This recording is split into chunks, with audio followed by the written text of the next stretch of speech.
objeknya di UMKM sejak tahun 2011 kira-kira.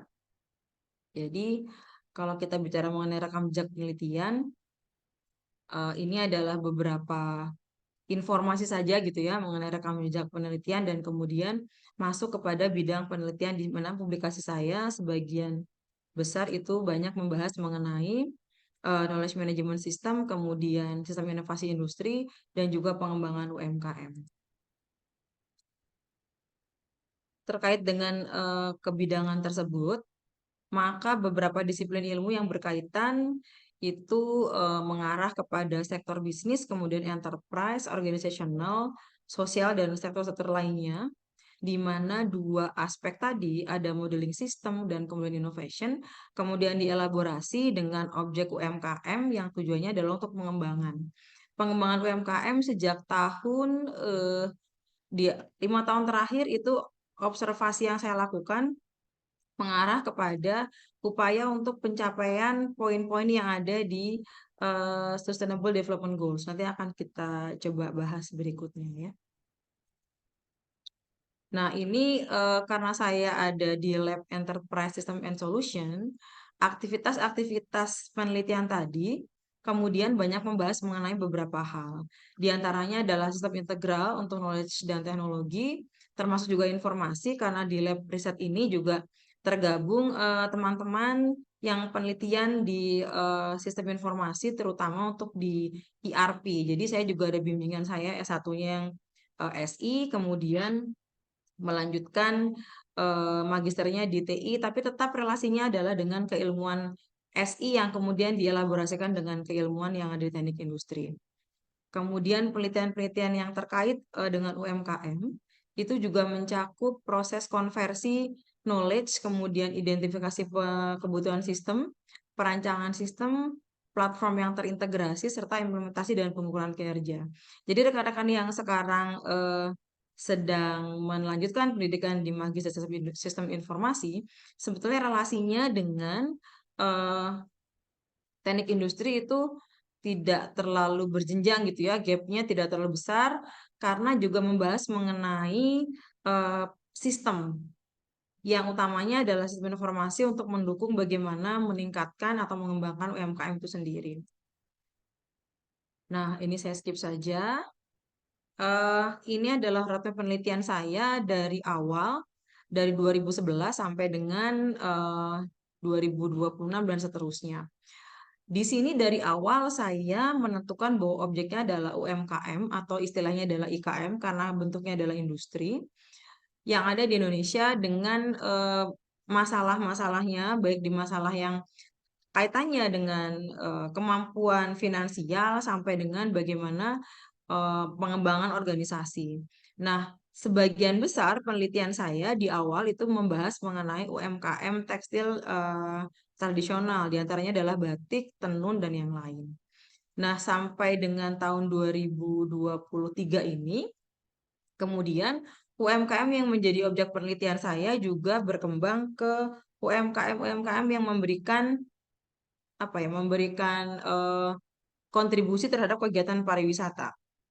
Jadi ada beberapa kerjasama di pemerintah-pemerintah daerah yang ada di Indonesia gitu ya.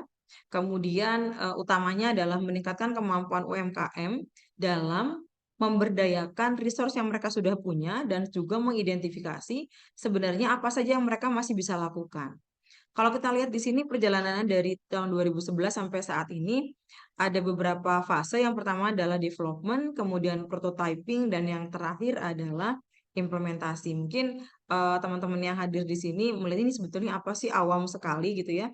Ini adalah gambaran saja yang menunjukkan bahwa penelitian mengenai UMKM sebetulnya masih cukup menarik dari mulai tahun 2011 sampai dengan mungkin sampai 5-10 tahun ke depan sebetulnya Indonesia masih masih butuh banyak penelitian yang membahas mengenai IKM atau UMKM.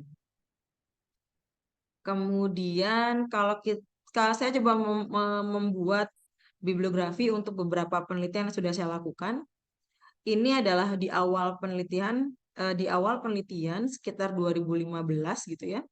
Ada yang terlihat di sini adalah topik-topik yang diangkat yang kaitannya objeknya adalah UMKM atau industri kecil.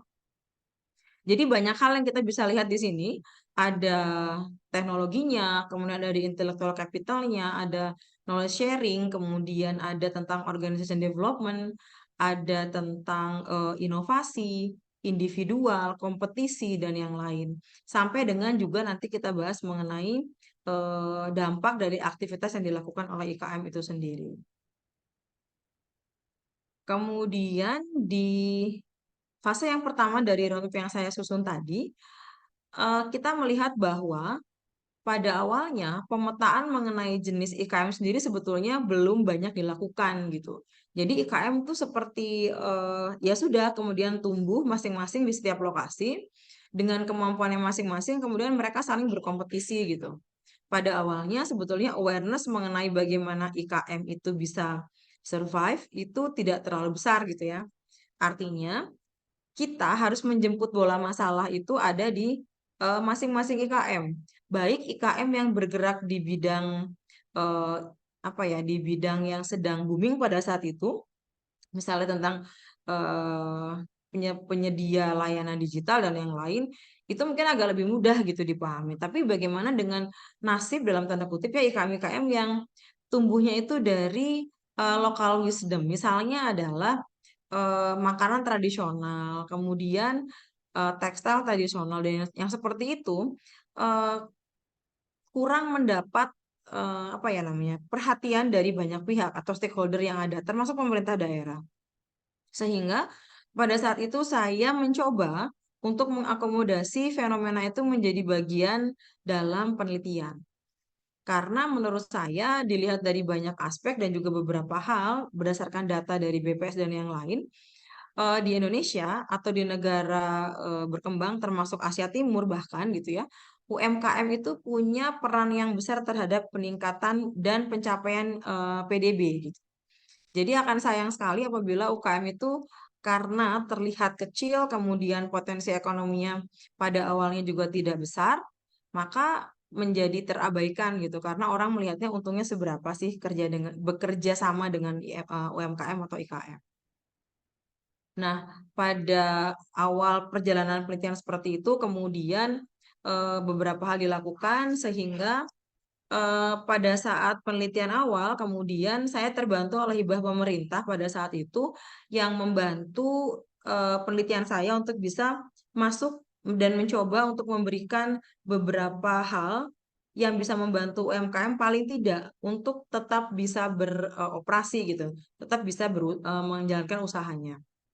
Nah, ternyata yang saya coba untuk pahami waktu itu adalah apakah penelitian-penelitian yang kaitannya dengan objek UMKM itu menjadi cukup catchy gitu sebagai bahan untuk publikasi gitu ya.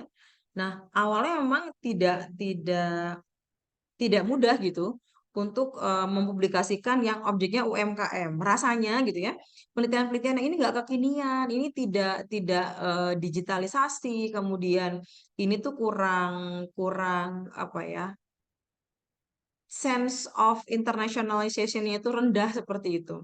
Nah, tapi ternyata teman-teman, pada saat saya mencoba untuk mendalami itu, kemudian menulis dan mempublikasikan nggak seperti itu gitu ya. Ternyata curiosity dan acceptability international publisher terhadap penelitian yang objeknya UMKM itu masih cukup besar gitu sampai dengan saat ini. Nah, ini adalah hanya beberapa contoh dari publikasi pada saat di range ini yang di accept di conference internasional terindex Scopus. Kemudian berjalan dari tahun 2016 sampai tahun 2020, roadmap penelitian saya kemudian berkembang tidak hanya untuk memetakan jenis IKM yang ada di Indonesia, tapi juga coba melihat bagaimana upaya pengembangan dan pemberdayaan IKM.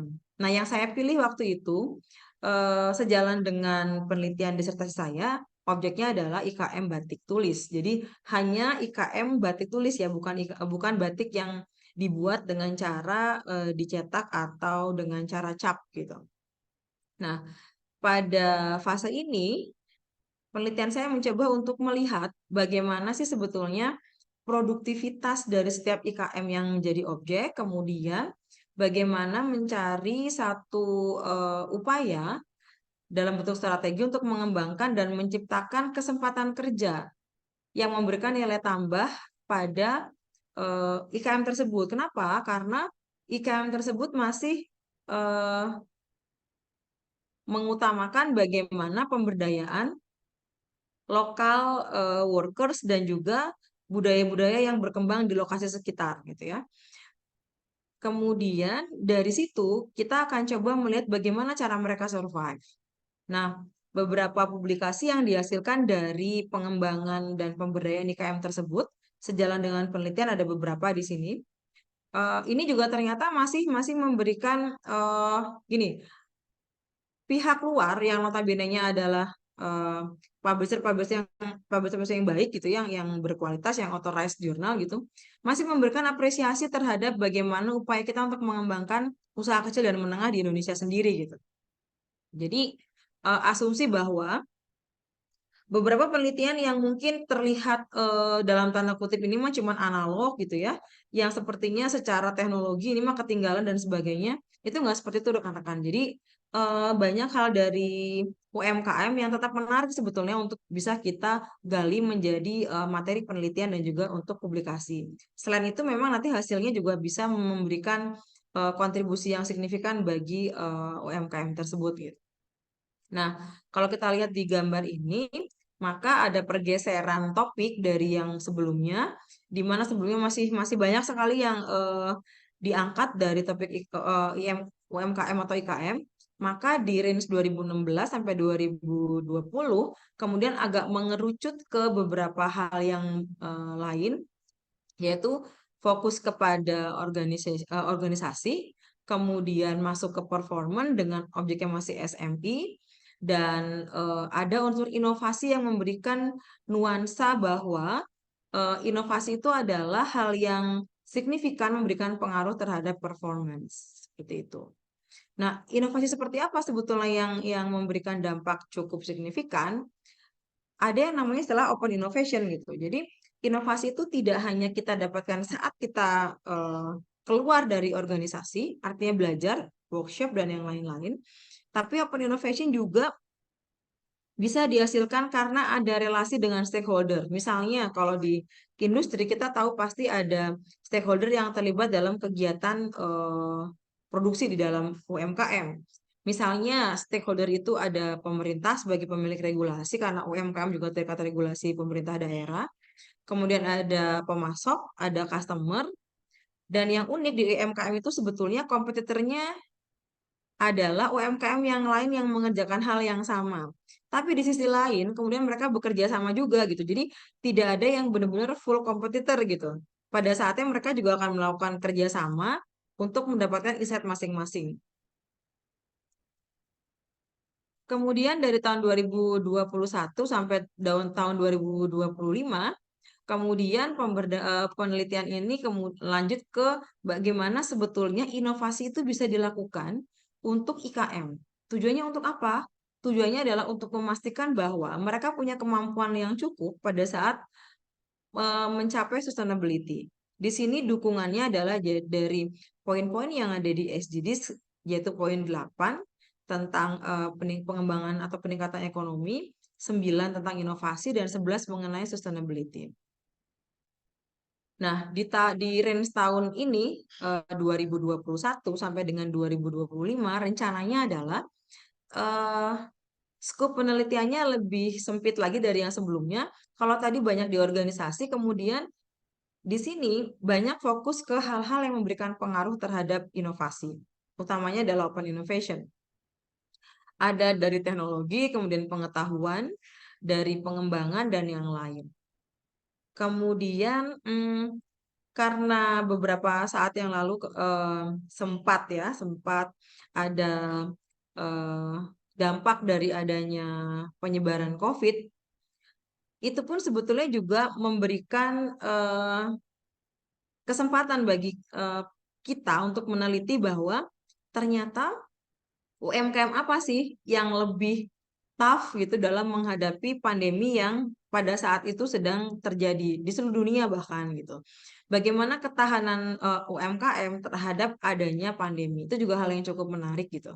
Sehingga pada saat di fase itu beberapa penelitian juga dilakukan untuk melihat bagaimana kemampuan IKM dalam mempertahankan keberadaannya saat menghadapi kondisi yang seperti itu. Ini adalah beberapa penelitian yang kemudian bisa diakomodasi dalam beberapa publisher di authorized journal. Ini yang direncanakan mulai tahun 2026 sampai dengan seterusnya, mungkin sampai dengan 2030 ya, karena SDGs yang sekarang dirilis itu sampai dengan tahun 2030 dan belum direncanakan dari UNESCO lagi apakah tahun 2031 akan ada poin yang baru atau tidak gitu.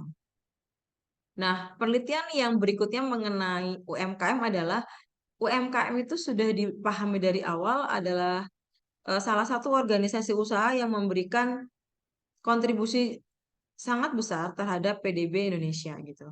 Maka kemudian yang difikirkan adalah bagaimana kemudian sustainability di IKM itu mampu memperkuat perencanaan pembangunan nasional. Artinya apa? Artinya UMKM yang tangguh, UMKM yang memang mungkin levelnya kecil tapi dia bisa survive dan sustain, itu lebih banyak menciptakan lapangan kerja bagi masyarakat daerah. Karena kalau semuanya akan berkumpul dilokalisir di kota-kota besar, maka lapangan kerjanya akan terbatas. Sehingga kemudian objeknya tidak lagi menjadi IKM atau UMKM yang ada di eh, local wisdom saja gitu. Tapi juga yang mampu mempromosikan daerah itu punya apa. Nah, yang paling gampang parameternya adalah aktivitas wisata. Sehingga kemudian objeknya bergeser tidak hanya di IMKM yang menghasilkan produk-produk based on local wisdom, tapi juga IKM-IKM yang mampu memberikan support terhadap aktivitas wisata di daerah tersebut. Kemudian itu menjadi kekuatan bagi daerah untuk bisa mengembangkan atau paling tidak untuk bisa lebih mandiri dalam mengelola IKM-IKM yang ada di daerah tersebut. Kemudian yang penting adalah pada saat pada saat kita mencoba untuk meningkatkan kemampuan bertahan dari IKM yang ada, maka masalah yang muncul adalah apa? Masalah lingkungan. Semakin banyak kegiatan produksi, maka kemungkinan menghasilkan limbahnya juga akan semakin besar. Oleh karena itu, maka kalau dilihat dari bibliografinya, maka setelah 2026, maka fokus penelitiannya adalah ke cleaner production. Tidak hanya berkembang, tidak hanya menguntungkan, tidak hanya sustain dan apa namanya bisa survive, tapi juga bagaimana tetap punya konsep yang ramah terhadap lingkungan. Nah, itu mungkin isu yang masih cukup menarik ya karena banyak sekali keterbatasan dari usaha kecil dan menengah dalam mengelola limbah gitu ya. Kemudian ada beberapa hal yang juga terkait dengan hal tersebut yaitu masuk ke dalam poin SDGs, ada poin tambahan di sini ada clean water and sanitation. Jadi setelah tadi 8, 9 dan 12 sudah dibahas pada fase-fase sebelumnya, maka fase ini kita mempertimbangkan lingkungan menjadi penting dalam pengelolaan IKM, yaitu tentang pengadaan energi dan pengolahan limbah. Nah, itu menjadi poin yang juga cukup menarik gitu ya buat teman-teman untuk bisa membahas di situ. Ini adalah beberapa aktivitas penelitian yang sudah dilakukan eh, bekerja sama dengan beberapa pemerintah daerah. Di Kabupaten Rembang itu dari tahun 2022 sampai dengan 2027 kita punya eh, Telkom University itu punya MOU selama 5 tahun ke depan sampai 2027 untuk melakukan kegiatan penelitian, kemudian pengabdian masyarakat, ataupun kegiatan yang terkait dengan hal tersebut, baik oleh dosen, mahasiswa, ataupun juga tim dari lab riset seperti itu. Kemudian dengan pemerintah daerah DIY, termasuk juga dengan Balai Besar Batik dan Kerajinan Nasional. Kemudian beberapa kedinasan di Kabupaten Banyuwangi, termasuk Dinas Pariwisata, Dinas Kebudayaan yang ada di sana, serta dengan Kabupaten Kelungkung yang ada di Bali. Jadi mungkin ke teman-teman yang mungkin punya interest untuk bisa penelitian di lokasi-lokasi ini, nanti bisa dibahas lebih lanjut gitu ya. Oke, ini cuplikan dari bagaimana proses yang bisa kita cermati pada saat batik tulis itu dibuat.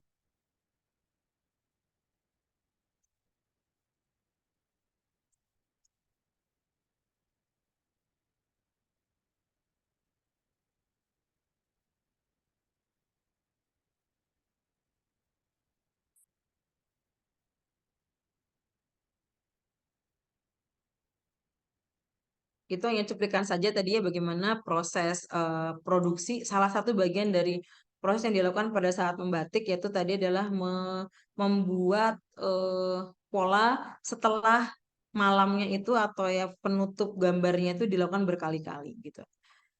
Ini adalah salah satu publikasi terkait dengan bagaimana inovasi itu bisa dilakukan di SMI atau bisa dilakukan di IKM.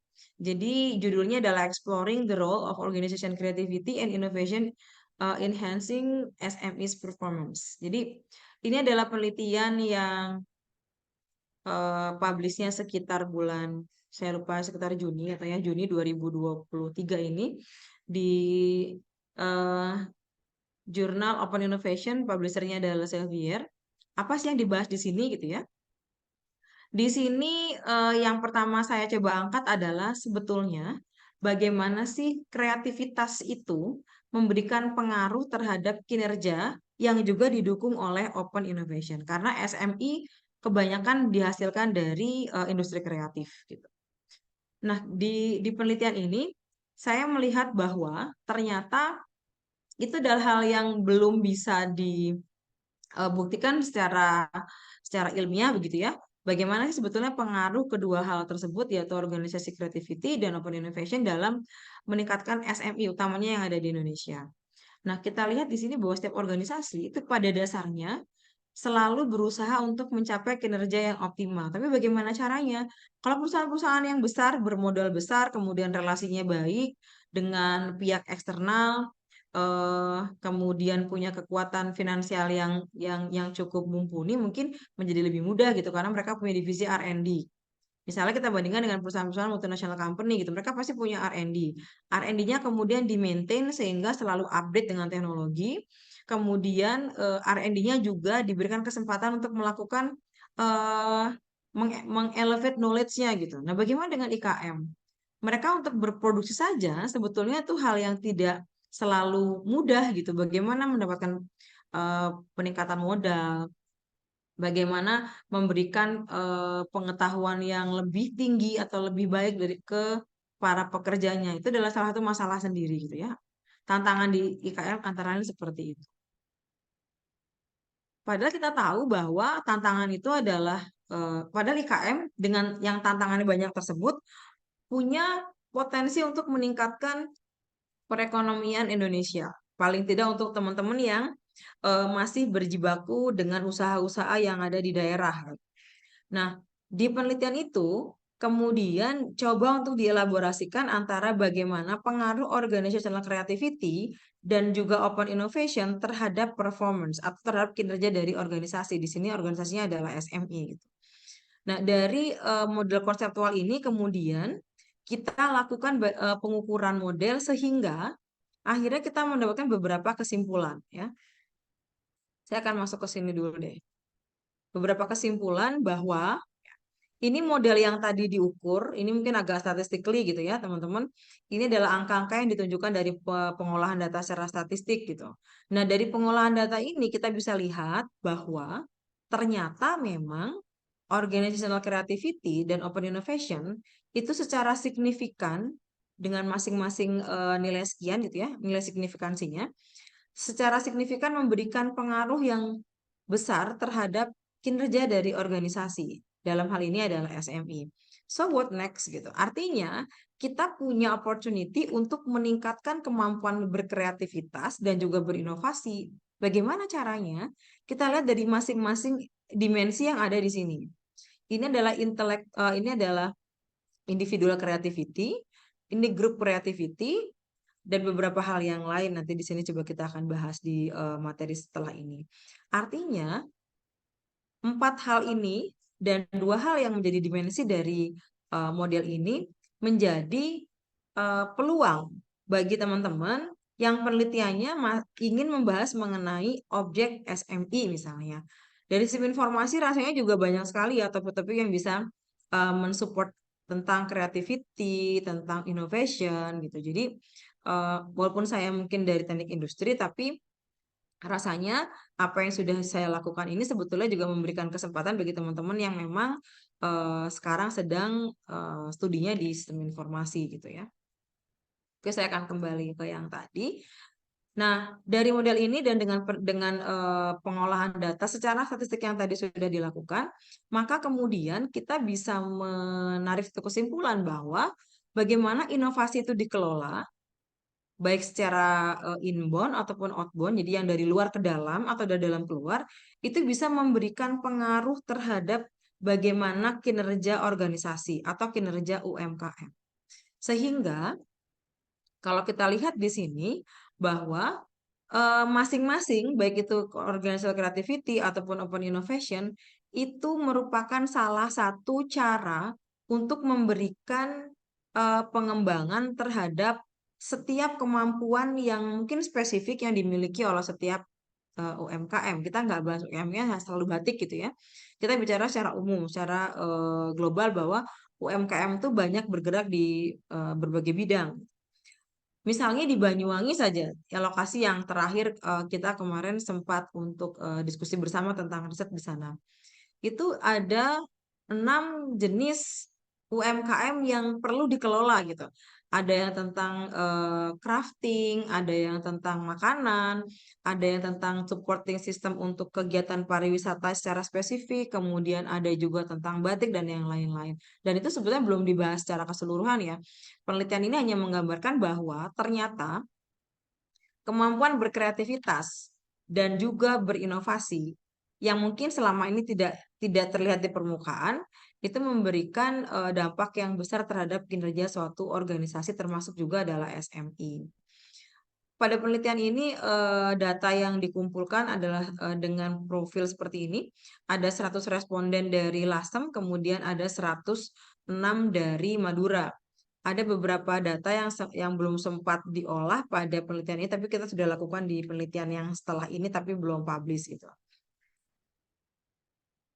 Nah, sebetulnya kemudian apa sih kontribusinya bagi IKM sendiri gitu ya?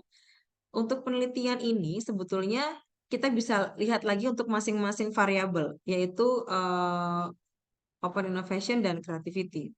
Yang pertama, open innovation merupakan sumber pengetahuan dan ide eksternal. Untuk apa? Sebetulnya untuk meningkatkan capability dari setiap stakeholder yang terlibat. Kemudian kreativitas organisasi dan juga open innovation itu penting untuk meningkatkan kinerja suatu UMKM.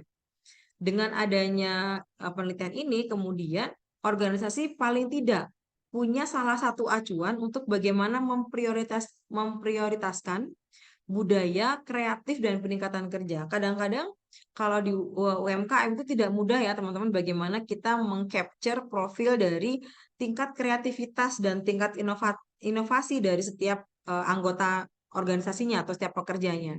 Sehingga kemudian dengan adanya ini bisa membantu paling tidak mengingatkan kembali kepada pengelola atau pemilik UMKM bahwa penting bagi mereka untuk kemudian meningkatkan bagaimana cara untuk mengcapture kreativitas dan juga kesadaran berinovasi dari pekerjanya ya. Nah, kemudian dari sisi organizational creativity, di sini dengan adanya penelitian ini, maka pimpinan UKM dapat memastikan bagaimana sih aturan organisasi sehingga kreativitas itu bisa dimunculkan, apakah dengan insentif, apakah dengan bonus, apakah dengan tambahan yang lain dan sebagainya. Selain itu juga kreativitas kan tidak mungkin dilakukan secara individu. Jadi karena batik itu melewati 9 tahapan yang tidak bisa dikerjakan oleh satu orang, maka organisasi perlu melibatkan pegawai dalam kegiatan partisipasi. Artinya, setiap aktivitas yang dihasilkan adalah melibatkan setiap pekerja dengan masing-masing spesifikasinya. Kemudian yang ketiga adalah pimpinan UKM bisa eh, mengatur komposisi tim. Jadi di UKM itu kan banyak yang pekerjaannya dibawa pulang ke rumah gitu ya. Mungkin teman-teman belum banyak yang tahu. Membatik itu tidak dikerjakan setiap hari, datang pagi pulang sore, kemudian jadi. Tidak seperti itu. Jadi ada UMKM yang memang model pekerjaannya adalah target. Oh, harus mengerjakan pewarnaan dalam waktu 2 minggu. Harus mengerjakan pemberian malam 1 minggu. Harus mengerjakan bagian-bagian tahapan itu dalam waktu tertentu. Dan kadang-kadang pekerjaan ini dibawa pulang. Oleh karena itu, maka dalam memastikan bagaimana porsi kreativitasnya, penting juga buat pemilik atau pengelola UMKM untuk mengatur komposisi tim supaya tidak ada wasting time pada saat pembuatan produknya. Ya, seperti itu. Nah, kalau untuk open innovation sendiri, tadi sudah sebetulnya dijelaskan di awal, gitu ya, bagaimana perannya dalam eh, meningkatkan capability dari setiap eh, yang terlibat dalam SMI, termasuk juga stakeholder. Jadi, open innovation berikutnya mampu untuk menjadi salah satu strategi yang bisa dilakukan oleh penyelenggara usaha, dalam hal ini adalah pemilik atau pengelola UMKM, untuk melakukan kolaborasi. Kenapa? Karena open innovation itu melibatkan pihak luar untuk berinovasi di tempat kita, atau kita belajar juga tentang berbagai macam hal terkait dengan usaha kita di tempat lain. Kemudian inovasi itu kemudian dielaborasikan sehingga nantinya hasilnya bisa dimanfaatkan oleh pemberi ataupun penerima inovasi sendiri. Selain itu juga open innovation menjadi salah satu pertimbangan bagi pemilik UKM yang mungkin sudah berpikir lebih maju gitu ya. Oh, coba kita melakukan elaborasi dengan tim riset dari kampus, kemudian dari pemerintah dan yang lain. Karena ada juga beberapa UMKM yang eh, kemudian berafiliasi dengan pemerintah daerah minta gitu. Nanti kalau misalnya ada kerjasama dengan satu institusi pendidikan, misalnya kampus, melalui kegiatan pengabdian masyarakat atau KKN gitu ya, mungkin kalau di Telkom tuh nggak ada KKN gitu, itu bisa diafiliasikan dengan UKM-UKM yang tadi sudah meminta kepada pemerintah daerah untuk bisa dibantu melalui aktivitas tersebut. Ini adalah penelitian yang lain yang kaitannya dengan green reproduction. Kenapa coba saya sampaikan? Karena ke depan usaha itu tidak hanya eh, bisa dikembangkan, kemudian mendapatkan banyak benefit dalam bentuk finansial ataupun non finansial, tapi juga harus ada tuntutan ramah terhadap lingkungan. Jadi di sini saya pernah melakukan penelitian mengenai bagaimana pentingnya open innovation itu dalam UMKM atau dalam IKM dalam menghasilkan produk yang juga ramah lingkungan. Ini sekilas saja gitu ya. Di sini juga kita lihat bahwa kenaikan performa dalam IKM itu biasanya akan disertai dengan peningkatan produktivitas. Jadi kalau kinerjanya baik berarti apa? Berarti produknya juga akan banyak.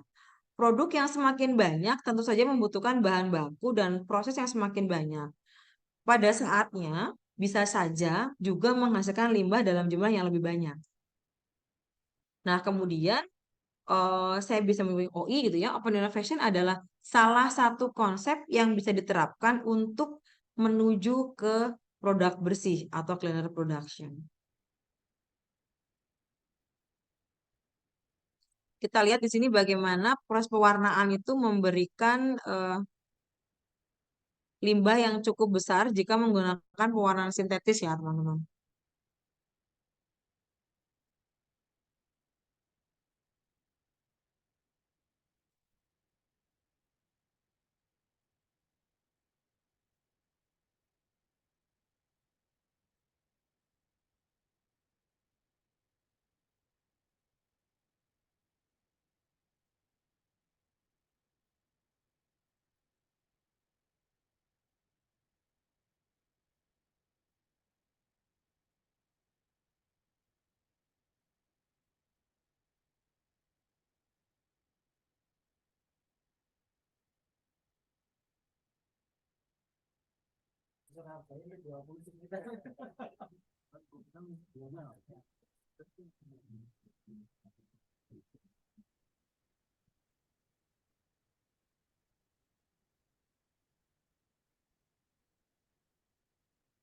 Nah, dari video yang sebelumnya kita lihat, kita sudah bisa mencermati bahwa kalau menggunakan pewarnaan sintetis, maka potensi limbahnya juga akan semakin besar. Kenapa? Karena banyak zat kimia yang dihasilkan atau menjadi limbah dari proses tersebut. Padahal proses pewarnaan itu sangat penting gitu dalam pembuatan batik gitu ya. Oleh karena itu, maka cleaner production merupakan salah satu faktor yang bisa digunakan untuk masuk ke sustainability gitu. Jadi, cleaner production adalah bagian dari cara mencapai usaha itu sustain. Oleh karena itu, maka saya juga melakukan penelitian yang berkaitan dengan hal tersebut. Ini adalah hasil dari pengujian statistik dari model yang tadi sudah saya coba sampaikan. Modelnya seperti ini, kita lihat bahwa memang open innovation memberikan pengaruh yang signifikan terhadap tercapainya cleaner production. Nah, ini beberapa implikasi dari adanya open innovation terhadap cleaner production. Sebetulnya sama dengan kinerja organisasi, OI itu sebagai salah satu upaya yang bisa kita lakukan untuk bisa mencapai kinerja organisasi yang ramah terhadap lingkungan. Artinya, dengan OI maka kita bisa mencapai kinerja yang baik dan juga kinerja yang bersih gitu ya. Artinya tidak terlalu menghasilkan banyak limbah seperti yang tadi kita lihat di video terakhir. Ini adalah profil dari keterkaitan antara organisasi performance, cleaner production, terutama di IKM Batik. Kita lihat di sini konteksnya dengan pembangunan berkelanjutan, maka yang terkait dengan hal tersebut adalah ada poin 6, yaitu tentang clean water and sanitation, kemudian energi di poin ke-7, inovasi di poin 9, dan di poin ke-12 itu mengenai responsible consumption and production. Kenapa tadi ada yang poin 11 kok 8 kok nggak masuk lagi gitu? Karena ekonomik sudah pasti menjadi hal yang kita capai pada saat kita bisa meningkatkan kinerja. Maka orientasi berikutnya terkait dengan SDGs adalah keempat poin tersebut. Ini yang Andri. Baik, demikian mungkin yang dapat saya share ke teman-teman. Saya kembalikan ke Pak Muharman.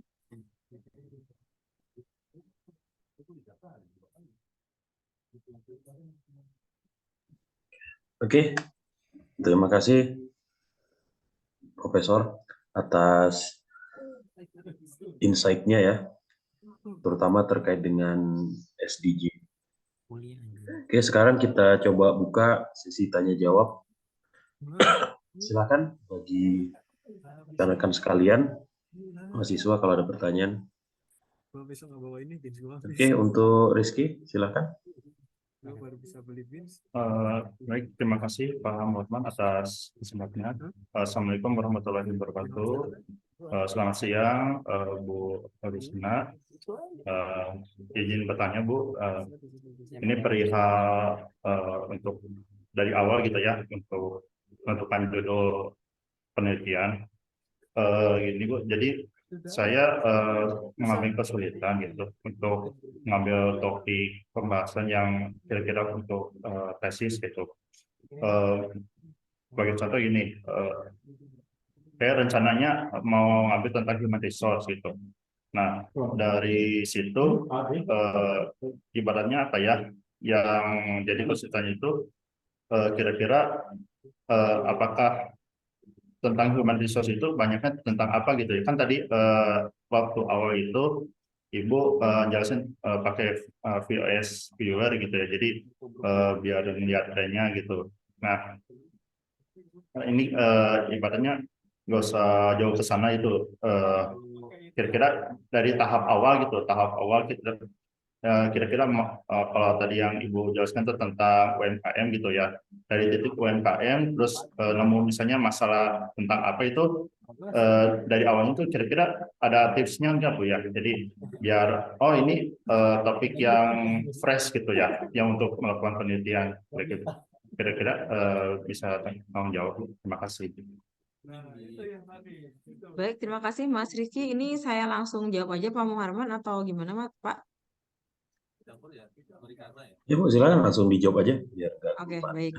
Baik, terima kasih Mas Rizky pertanyaannya. Yang saya tangkap, apakah betul begini ya? Bagaimana tips menentukan judul penelitian yang kaitannya dengan uh, human resource? Betul begitu? Human resource contoh sih, teman ya kira-kira Contoh. dari Ya. gitu aja Jadi sih Bu. pertanyaannya lebih ke sebetulnya gimana cara menentukan tips untuk judul penelitian gitu. Iya, betul. Untuk yang awal itu Oke. misalnya dari nol gitu. Ya, baik. Sebetulnya ini saya coba menjawab dari apa yang sudah saya lakukan gitu ya, Mas Rizky, karena mungkin beberapa peneliti punya berbagai macam cara gitu, bagaimana cara menentukan judul atau menentukan topik. Kalau saya mulai dari interest. Saya interestnya apa? Kemudian dengan interest itu sebetulnya objeknya di mana? Jadi kalau saya interestnya adalah modeling system dan inovasi, maka kemudian masalah terkait itu tuh adanya di mana? Jadi setelah kita tahu interest kita apa, objek kita yang sekiranya memungkinkan aksesnya untuk penelitian itu di mana? Nah, dengan kedua hal itu menurut saya akan banyak yang bisa kita gali dari objek yang sudah kita pilih. Misalnya, kenapa saya memilihnya IKM? IKM tuh bahkan tidak sempat terbahas kalau kita bahas inovasi. Apalagi pemodelan sistem itu nggak akan masuk gitu. Ternyata pada saat kita langsung ke lokasinya, gitu ke objeknya, masalahnya banyak sekali gitu dan relasinya dengan saya sebagai apa namanya ya yang meneliti tentang hal itu tuh jadi cukup besar dan bahkan sampai 15 tahun ke depan sejak pertama kali saya penelitian toh juga masih happening gitu. Jadi istilahnya kalau dulu dosen saya di NUS bilangnya ini masih hot issue. Even objeknya mungkin kita lihat hanya IKM kecil gitu ya. Tapi setelah kita lihat ternyata nggak seperti itu. Jadi menurut saya yang penting adalah interest kita, interest untuk memastikan bahwa kita konsisten dan tetap punya motivasi untuk menyelesaikan penelitian karena kalau interestnya udah nggak pas tuh agak susah gitu ya. Jadi interest dan yang kedua adalah objek yang accessible gitu. Itu mungkin kalau dari saya Mas Rizky. Baik, terima kasih atas jawabannya Bu. Ya, sama-sama.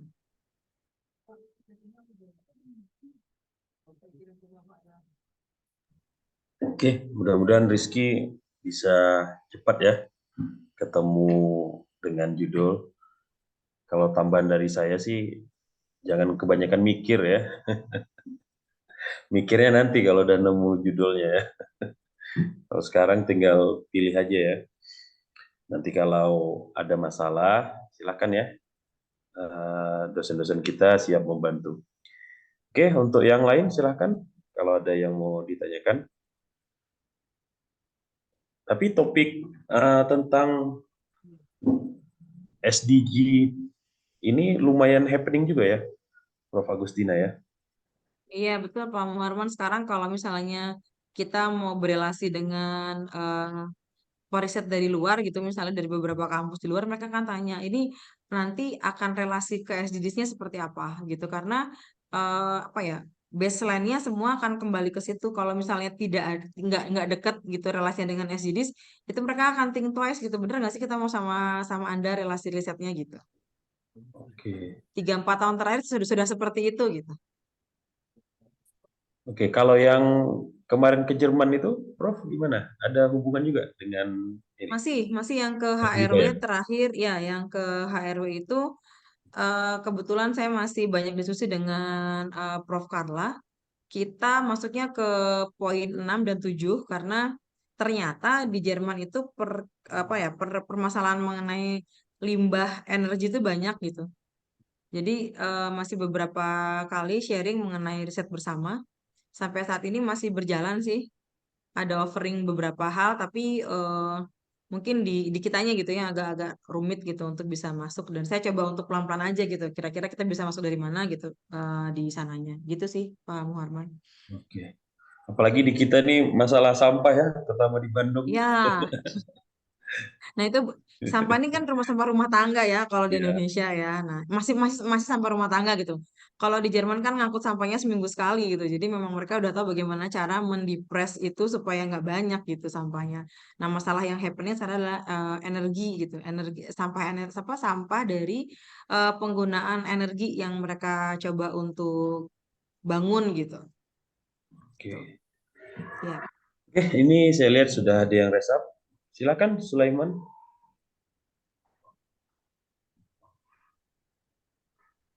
Baik, terima kasih Pak Muharman atas waktunya. Saya izin bertanya ke Bu Agustina. Sebenarnya penelitian saya juga hampir hampir sama dengan Bu Agustina mungkin. Tapi yang saya penasaran tuh dari Ibu Agustina, bagaimana sih cara menjelaskan ke IKM-IKM atau ke industri yang lebih kecil mengenai mungkin kayak seperti open innovation, kemudian sedangkan kan knowledge dari mereka kan mungkin masih belum sampai situ.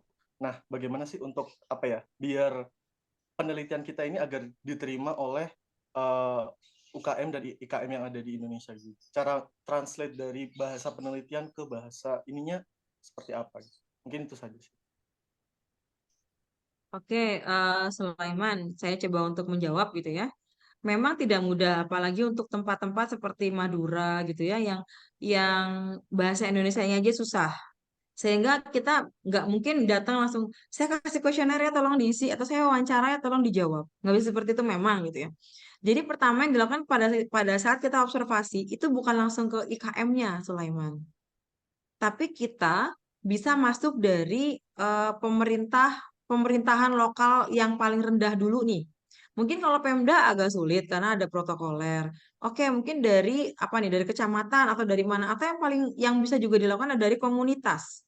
Misalnya di Rembang itu ada komunitas batik. Kita mau coba untuk observe di IKM batik. Maka akan mudah melalui komunitas-komunitas yang ada di situ. Itu cara yang pertama. Kalau saya di Rembang seperti itu. Di Madura, saya nggak langsung juga masuk ke IKM-IKM yang ada di Madura. Mereka nggak bisa bahasa Indonesia sebagian besar. Nggak mungkin ditanya dengan istilah open innovation. Nggak ngerti gitu kan ya. Setelah gimana gitu. Saya coba bekerja sama atau minta bantuan ke teman-teman yang ada di eh, kampus yang terdekat. Jadi ada kampus Universitas Trunojoyo yang ada di Madura. Saya coba engage dulu sama teman-teman yang ada di Trunojoyo yang punya interest yang sama atau yang punya link gitu. Artinya ada local citizen yang bisa membantu kita untuk masuk ke mereka. Entah dengan bahasa mereka gitu ya. Kemudian kita mengolah bersama, diskusi dengan mereka. Dan kalau sudah ada trust, karena nggak semua juga IKM tuh trust dengan kita gitu.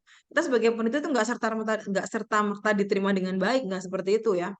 Kadang kita dicurigai ini mau ngapain nih gitu ya. Kadang seperti itu. Makanya perlu juga engage dengan warga lokal nih, entah sebagai komunitas atau dari institusi pendidikan, itu kita bisa bekerja sama atau juga dengan pemerintah daerah yang paling dekat dengan mereka gitu. Atau dengan kelurahan misalnya di Laweyan di Solo, itu saya masuk dari diskusi dulu dengan kelurahan Laweyan, dengan dinas-dinas yang terkait. Gimana caranya masuk ke 120 IKM yang ada di Laweyan? Caranya gimana? Coba dari mereka. Oh, ternyata ada kegiatan workshop, ada undangan, bisa diundang ke kelurahan dan yang lain-lain. Kemudian di Bali itu juga nggak ada komunitas. Jadi gimana mulainya? Saya mulai dari eh, yang punya apa ya, yang disegani di industri tersebut siapa nih? Ini yang punya pengaruh di industri pertenunan Grinsing waktu itu. Lagi jawaban Sis Karyana, Mas. Belum, jawab aja. Nah, yang seperti itu. Ini aja, apa Jadi, namanya? Jadi itu bisa lebih mudah gitu kita untuk implementasi. masuk ke objek yang lebih Cuti, besar, cuti, tapi memang pensiun. kalau kita bicara masalah pemahaman terhadap konteks penelitian mungkin nggak bisa langsung paham gitu ya. Jadi butuh juga engagement dengan orang-orang yang tadi saya sebutkan gitu, Sulaiman.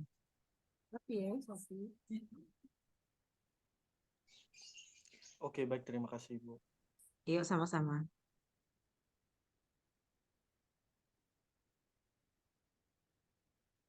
Oke. Terima kasih Sulaiman. Oke, silakan Bambang.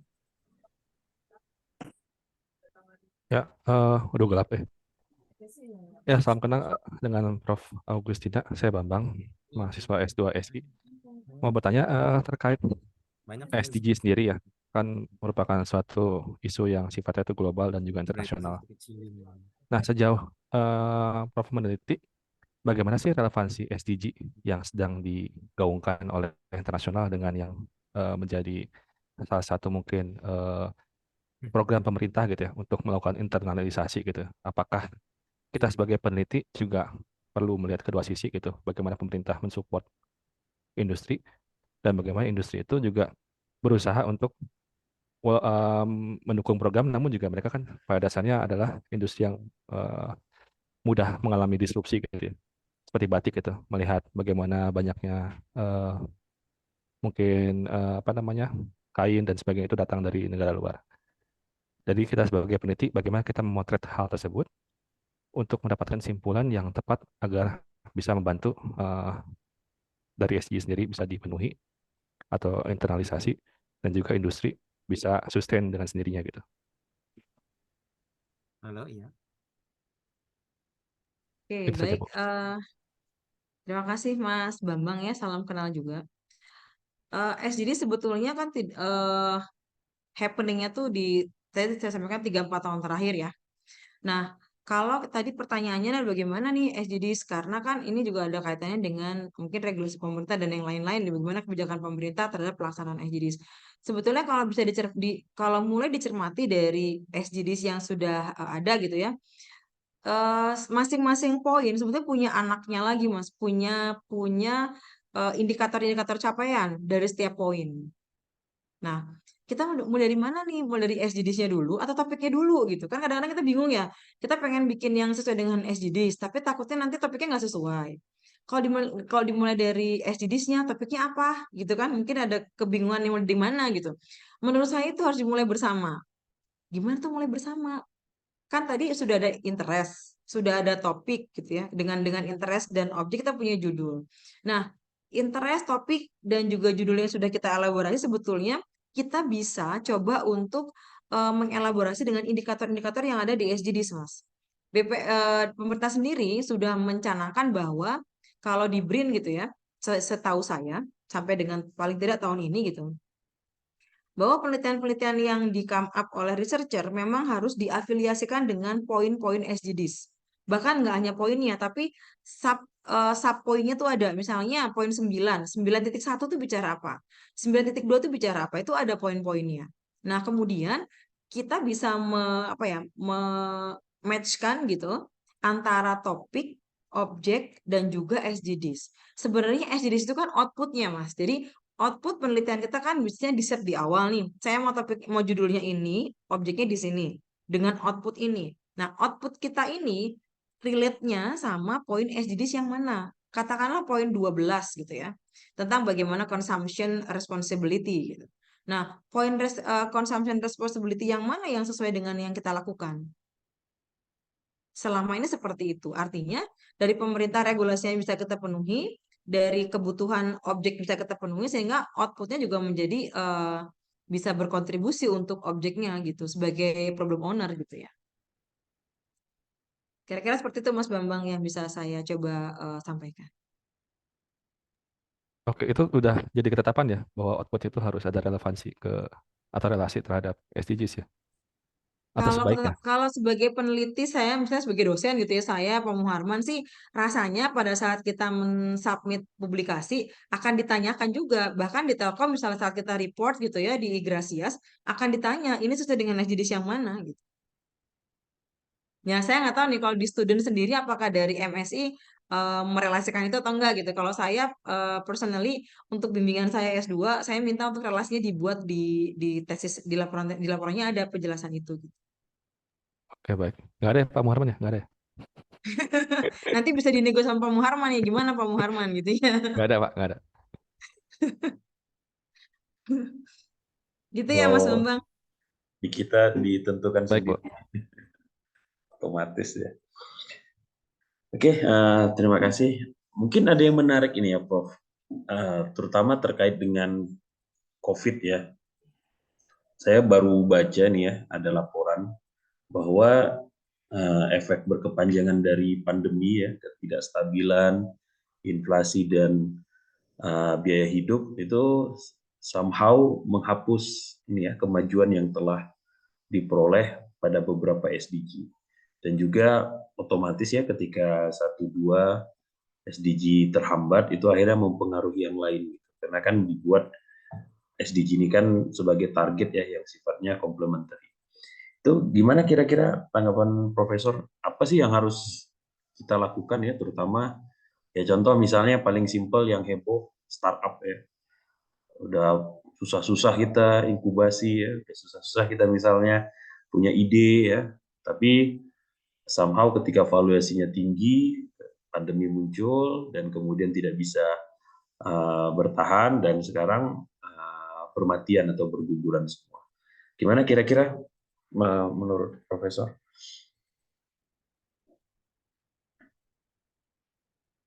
Ininya, oke. Ya, saya kasih mute, maaf.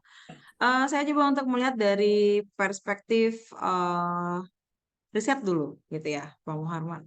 Nah, banyak dampak dari COVID yang kemudian menyebabkan tidak tercapainya beberapa goals dalam SDGs. Iya, itu beberapa hal sudah sempat menjadi isu lumayan kencang gitu di awal 2023 pada saat saya diskusi dengan UNESCO gitu, karena kan memang ada kaitan erat antara UNESCO dengan SDG seperti itu. Nah, apa yang kemudian dilakukan? Nah, itu dikembalikan lagi kemudian ke penyelenggara pemerintahan melalui institusi yang melakukan penelitian-penelitian. Nah, artinya gimana tuh maksudnya? Saya juga tuh bertanya gitu ya. Nah, harus banyak juga dilakukan upaya untuk melakukan riset terhadap bagaimana kemudian memulihkan itu dilihat dari potensi-potensi yang ada di setiap lokasi. Misalnya, kok startup banyak yang tidak bisa survive gitu. Nah, akan dilihat kembali, apakah startup ini juga sebetulnya dibangun dari sesuatu yang dari awalnya memang secara culture dan secara potensi adalah kuat gitu di wilayah tersebut. Misalnya seperti itu.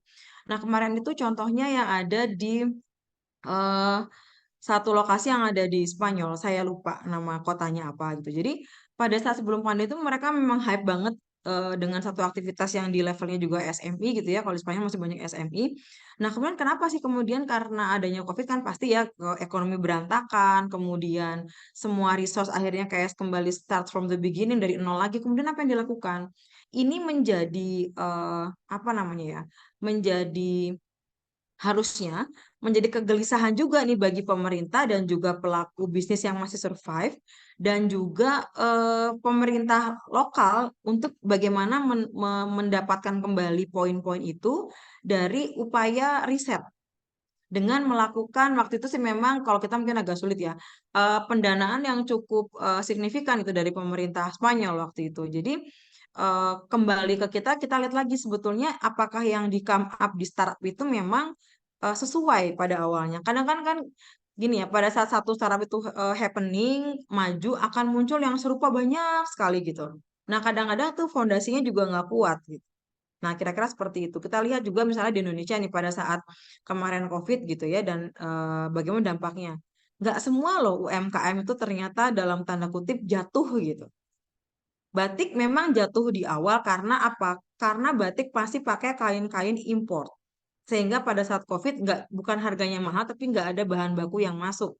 Sehingga ini menciptakan peluang bagi yuk kita yang biasanya di dalam negeri itu kita nggak bisa berkompetisi, akhirnya menghasilkan barang-barang yang bisa dipakai dengan kualitas yang ternyata sama gitu. Ataupun kalau berbeda sedikit, toh juga memang biaya produksinya lebih rendah. Nah, itu sebetulnya kembali ke apa ya? Saya sih belajarnya gini, kalau kita membangun sesuatu ya fondasinya harus memang betul-betul bagus, betul-betul kuat gitu. Karena kalau memang itu hanya istilahnya ngikut temennya gitu ya, aji mumpung lagi happening, kemudian kita buat bareng-bareng. Nah, itu ada potensi pada saat nanti diterpa semacam pandemi kemarin, itu menjadi dropnya luar biasa gitu.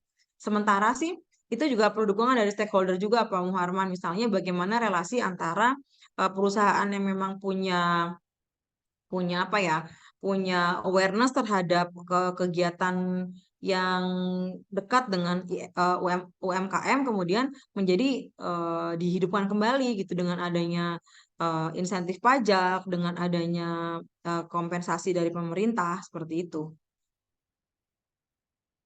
Kalau yang saya dapat informasinya dan coba untuk saya lakukan sih seperti itu Pak Muharman. Saya nggak tahu, mungkin Pak Muharman punya insight yang lain yang bisa di-share juga di sini. Nah, saya tertarik ini Profesor nih sambil nunggu yang lain juga ya. Jadi biar kita aja yang ngobrol. Oke, saya lihat sih banyak penelitian terkait dengan SDG ini menggandeng konsep open innovation. Dulu saya pernah ikut seminarnya Marcus Ford ya dari Australia. Mereka mengemukakan konsep terkait dengan urban informatics. Kemudian sekarang juga lagi happening banget ada konsep yang smart village ya. Ya. Tetapi lucunya smart village ataupun urban informatics ini itu tidak menjadikan SDG sebagai tolak ukurnya gitu ya. Seperti misalnya pertumbuhan ekonomi desa merata ya, infrastruktur inovasi desa dan sebagainya. Apakah memang ini 3 konsep yang berbeda gitu? Padahal sebenarnya kan targetnya sama-sama desa gitu. Atau memang ada hal lain gitu ya? Apakah sisi politis misalnya atau sisi geografis atau apa? Mungkin Oke. bisa dikasih insight kita, Prof. Kalau sisi politis mungkin saya nggak coba masuk dari situ ya, Pak Muharman. Mungkin saja ada, tapi mungkin susah untuk menjelaskan hal tersebut gitu. Paling tidak gini, kalau Smart Village, kenapa banyak atau adalah beberapa yang tidak berorientasi kepada SDGs? Karena pembagian Smart Village itu ada 2. Jadi SDGs mana yang tepat gitu. Jadi ada juga sebetulnya yang mau mengkolaborasikan poin-poin yang ada di SDGs. Jadi nanti sifatnya adalah nested. Misalnya Smart Village itu terkait dengan apa? Terkait dengan poin ke-12 misalnya. Nah, poin 12 mana? Poin 12.4 misalnya ya. Jadi sub poin yang mana?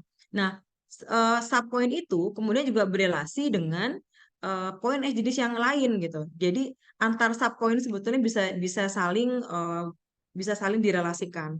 Nah, tapi ada juga yang berpikir bahwa nggak bisa seperti itu, berarti nggak cocok dong. Kalau nggak cocok kita nggak akan masuk ke situ misalnya ya. Kenapa nggak cocok? Karena nggak ada yang exact bercerita bahwa smart village itu cocok banget sama poin yang mana. Ekonomi masuk, energi masuk gitu ya. Kemudian inovasi masuk. Sustainability communities di poin 10, 11 juga masuk. Jadi sebetulnya mau yang mana misalnya seperti itu. Nah, kalau menurut saya itu masalah terminologi aja.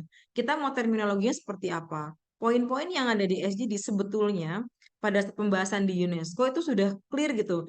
Oh, yang ini poin sekian, ini poin sekian. Kalau tidak ada di poin-poin yang pas dengan itu, sebetulnya ini masalah terminologi. Satu seperti itu. Nah, kemudian yang kedua adalah pemahaman. Ada beberapa negara yang kalau SDGs itu konsepnya adalah terlalu Western gitu.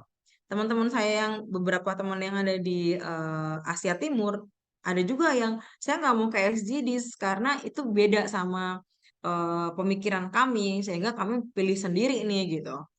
Ya sebetulnya itu sih bukan masalah pas nggak pas gitu ya. Kalau menurut saya selama sebetulnya SDG adalah acuan aja, acuan bagaimana kita mencapai sesuatu yang terukur gitu. Misalnya kalau saya mau inovasi, inovasinya kayak gimana nih? Inovasinya yang seperti ini. Nah, ukurannya apa? Sehingga jadi ada bahasa universal bahwa ketercapaian penelitian itu bisa di diukur dengan parameter juga yang universal gitu. Kalau masalah politis itu agak panjang nanti ya, tapi masalah yang lain terminologi saya pikir itu masih bisa di-adjust. Cuman kalau memang secara apa ya, secara epistemologi, secara konsep, secara eh, filosofinya nggak cocok, ada beberapa teman-teman yang ada di Asia Timur yang bikin standar goal-nya sendiri gitu. Jadi kalau menurut saya sih seperti itu sih perspektifnya Pak Muhammad. Terima kasih, Prof.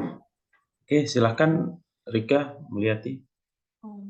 Terima kasih Pak Muharman atas kesempatannya dan juga Bu Agustina.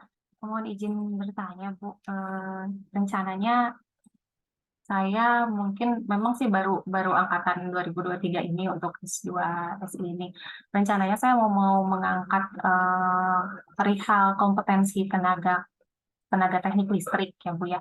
Ini menurut Ibu dan juga apa sih, apakah ada kaitannya nggak ya dengan SDGs ini gitu, dan kalau misalkan ada, itu kaitannya dengan poin yang mana gitu, karena kalau yang saya ketahui gitu sampai dengan saat ini, kompetensi tenaga teknik itu perlu banget gitu untuk pembangunan berkelanjutan terutama di sektor listrik gitu Bu. Mungkin bisa dibantu supaya wawasan saya terbuka gitu, apakah ada kaitannya dengan SDGs atau tidak gitu. Kalau misalnya ada di poin berapa? Oke, baik, terima kasih Mbak Rika. Tadi untuk apa ya? Untuk tenaga kerja di sektor Di listrik sektor apa? listrik ya. Sektor itu seperti apa maksudnya? Tenaga teknik listriknya Bu, kayak misalkan tenaga kerja yang bergerak di bidang listrik seperti yang di pinggir-pinggir jalan juga ya, tenaga teknik listrik itu kan harus kompeten gitu Bu. Nah itu ada nggak ya kaitannya dengan SDGs ini gitu? Baik, contoh aktivitas tenaga kerja kelistrikan itu seperti apa, Mbak? Kalau yang ringannya sih seperti yang di pinggir-pinggir jalan Bu, kayak yang membetulkan tiang-tiang listrik kayak gitu.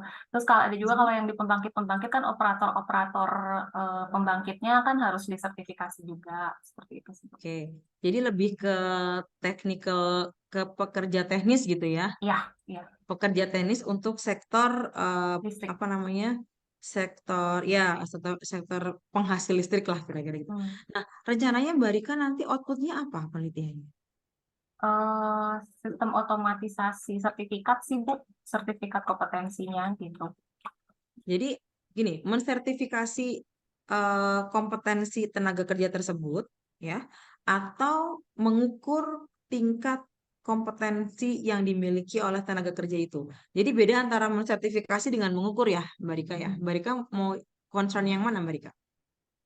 Lebih ke kalau untuk proses sertifikasinya ada yang lain lagi sih Bu, tapi saya lebih ke apa ya? Setelah hasilnya gitu, hasil dari proses itu gitu Bu, proses dari sertifikasinya. Jadi bukan untuk membantu mereka bisa tersertifikasi, bukan ya? Enggak sih, enggak. Oke. Kalau aku penelitiannya adalah membantu mereka setelah tersertifikasi gitu ya. Setelah disertifikasi Ya. gitu ya. Setelah tersertifikasi kemudian apa yang dilakukan di penelitian Mbak Rika? Lebih menilai apakah sistem yang rencana sih membuat sistem pengembangan sistem sih Bu. Jadi sistem itu apakah memang akan bermanfaat buat mereka gitu, terutama buat tenaga teknik kerja di bidang listrik. Aplikasi itu akan apakah bermanfaat atau tidak. Terus karena kalau misalkan ujung-ujungnya sih kalau misalkan tenaga teknik itu tidak bersertifikat itu kan akan membahayakan gitu sih Bu. Oke. Oke, Mbak Rika, apakah ada kaitannya dengan infrastruktur sertifikasi itu? Kompetensinya apakah ada kaitannya dengan kemampuan atau pemahaman terhadap infrastruktur yang menjadi tanggung jawab dari pekerja itu? Ada sih, ada. Ada, oke. Jadi kalau saya lihat mungkin saya nggak hafal poin-poinnya ya Mbak Rika ya. Tapi mungkin nanti bisa dicek juga oleh teman-teman juga yang lain di poin-poin yang lain. Gini, kalau tentang industri dan infrastruktur itu ada di poin 9. Jadi bagaimana industri berkembang, bagaimana kompetensi industri, bagaimana infrastruktur yang harus dikuasai oleh usernya, oleh workernya, itu ada di poin 9, Mbak Rika. Kalau terkait dengan aktivitas yang tadi dijelaskan, kemudian yang mana sih poin yang cocok gitu ya dengan outputnya kira-kira seperti itu ada di poin 9 karena ada industri dan infrastruktur gitu. Itu sangat luas. Saya lupa poinnya ada berapa banyak tapi ada kaitannya dengan yang tadi diceritakan Bari. Nah, Ibu sebenarnya masih apa ya, belum begitu jelas juga sih. Cuman saya pasti arahnya ke seputar yang tenaga teknik yang bersertifikasi gitu. Jadi ada nggak ya hubungannya dengan yang Ibu sampaikan gitu perihal SDGs ini gitu, gitu sih Bu. Tapi kalaupun memang misalkan ada ya mungkin akan lebih mengerucut maksudnya. Jadi saya fokusnya akan Ya. lebih condong lagi gitu sih Bu. Ya, sebenarnya penelitian itu lebih mudah kalau kita bisa men-setting goals-nya tuh di awal. Kan susah ya kalau saya mau meneliti tentang saya punya curiosity, saya punya interest, saya punya objek gitu. Tapi mau outputnya apa? Ya nggak tahu lah gimana ntar. Itu susah. Sepengalaman saya ya. sepengalaman saya kalau penelitian tuh mudahnya adalah saat kita setting goals, punya objek dan interestnya tuh memang kuat gitu. Gitu. Jadi mungkin bisa dipastikan dulu kira-kira goals-nya Goals-nya. atau output-nya tuh seperti apa, kemudian baru kita branch gitu, Mbak Rika. Ya, baik Ibu, terima kasih Bu penjelasannya. Yuk sama-sama. Oke, terima kasih. Mungkin tambahan ya bagi Rika dan juga yang lain. Sebenarnya di SDG kan ada banyak tuh ya tujuannya. Nah, yang paling menarik itu sebenarnya yang masih di indikator merah. Ya, di sini kalau kita baca laporan 2021 itu seperti misalnya zero hunger ya. Jadi kelaparan. Nah, jadi kita set langsung tuh tujuan misalnya. Gimana caranya supaya kelaparan itu tidak terjadi gitu atau kita meminimalkan kelaparan gitu. Nah, nanti tinggal kita pikirkan prosesnya gitu. Nah, atau misalnya kalau dalam kasus tadi ya, itu bisa terkait dengan komunitas ataupun society ya yang sifatnya sustainable gitu. Karena kan yang paling ribet dari urusan perlistrikan itu kita nggak tahu ya manggil siapa ya. Akhirnya yang datang entah siapa. Terus saya pernah itu waktu ngurus apa sibel ya, terus terakhir kata dia, wah ini wattnya kurang nih Pak, kata tukang sibelnya. Kemudian ya gimana jadinya? Ya kita panggil aja kawan. Nah, ternyata saya kira urusannya gampang ya, rupanya minta komisi juga dia. Akhirnya kita bayar harga yang lebih mahal kalau apa dibandingkan kalau kita langsung ke PLN-nya gitu. Padahal PLN-nya ternyata dekat rumah juga. Jadi Gratis Pak. yang kayak gitu sering Iya Pak, terjadi kan. jangan Pak. Nah, belum lagi kasus-kasus yang sekarang terjadi kan, di mana ketika pengecekan oleh PLN nyatanya nanti ada apa ya? Ada perubahan-perubahan dan kita bisa kena denda. Nah, ini kan jadi jangan ke isunya langsung gitu kalau menurut saya. Jadi kamu cek aja di SDG itu ada banyak itu. Yang merah aja saya lihat di sini selain zero hunger tadi ya, good health well-being, terus kemudian sustainable society community, kehidupan di bawah air ya, terus kemudian partnership for the goal. Jadi nanti tinggal ditarik aja setelah misalnya tentukan tujuan, nanti tinggal dilihat masalahnya apa. Nah, kira-kira solusi dari masalah ini yang kamu pikirkan itu bisa mendukung tujuan SDG yang mana. Gitu ya. Kalau misalnya yang merah terlalu sulit, mungkin turun yang ke jingga atau turun ke yang kuning gitu, ada banyak lah.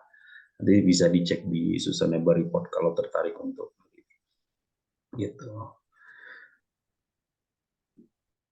Oke, kepada yang lain silakan kalau ada yang mau bertanya.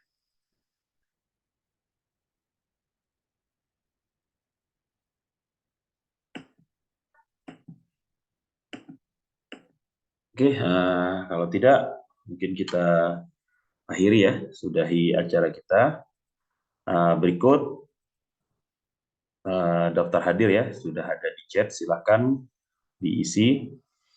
Nah, dan untuk sesi terakhir kita persilakan mungkin kepada Pak Agustina untuk closing statement. Baik, terima kasih Pak Muharman. Ini saya sebenarnya nggak siap sama closing statement-nya apa gitu ya, cuman saya coba untuk merecap diskusi dengan teman-teman yang hadir di sini. Ada yang dari MSI, ada juga dari MTI. Tadi saya lihat karena ada beberapa nama yang saya cukup familiar di kelas saya gitu ya, ada hadir di sini juga.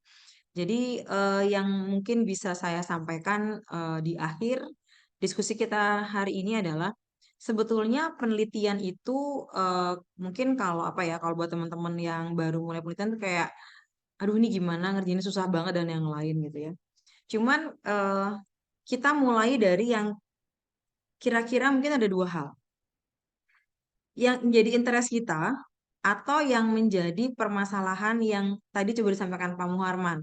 Kira-kira mana sih yang masih perlu untuk di come up sebagai riset kalau kita lihat dari SDGs kira-kira. Jadi ada dua teman-teman. Pertama riset kita, interest kita tuh seperti apa. Kemudian yang kedua kita mulai dari masalah apa yang sedang terjadi. Nah, mulai dari situ kemudian kita bisa melanjutkan untuk mencari lokasi penelitian yang tepat karena memang aksesnya baik dan juga memungkinkan untuk dilakukan. Sehingga dengan hal-hal tersebut akan memudahkan kita untuk menyelesaikan penelitian paling tidak satu penelitian saat teman-teman ada di program studi MSI sebagai student. Mungkin nanti yang menjadi dosen kan harus berlanjut lagi ya penelitiannya di kesempatan berikutnya setelah selesai studi gitu. Jadi menurut saya penelitian jangan dijadikan sebagai suatu momok yang aduh ini gimana nyelesainya susah dan sebagainya, tapi menjadi potensi kita untuk kita bisa melihat bahwa apa yang bisa kita kontribusikan paling tidak untuk apa ya untuk Indonesia gitu kita bisa memberikan apa atau kalau yang sudah kerja paling tidak kita bisa memberikan kontribusi apa untuk instansi kita masing-masing. Jadi intinya jangan takut untuk penelitian karena pada dasarnya dengan penelitian itu kita bisa belajar dan bisa melihat banyak hal yang mungkin kita tidak pernah sangka sebelumnya gitu. Itu aja mungkin Pak Muharman dari saya.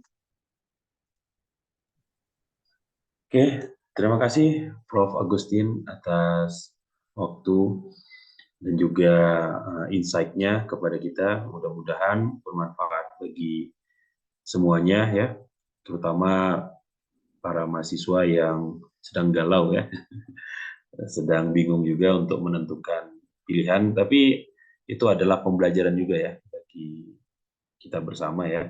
Kalau nggak galau, kalau nggak pusing, nah itu tandanya nggak penting. Nah, karena kita sudah galau dan pusing, berarti itu penting ya, minimal udah ada. Dan insya Allah kita pasti akan membantu ya.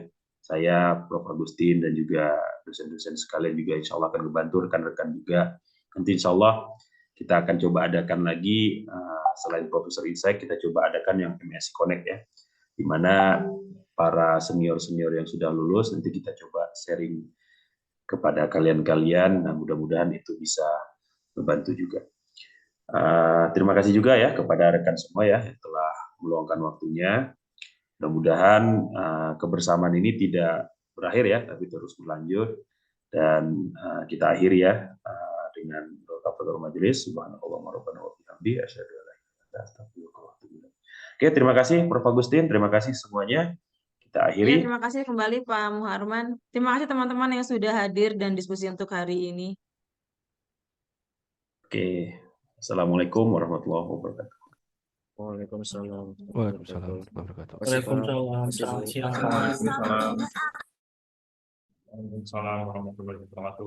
Terima kasih Pak. Terima kasih Bu.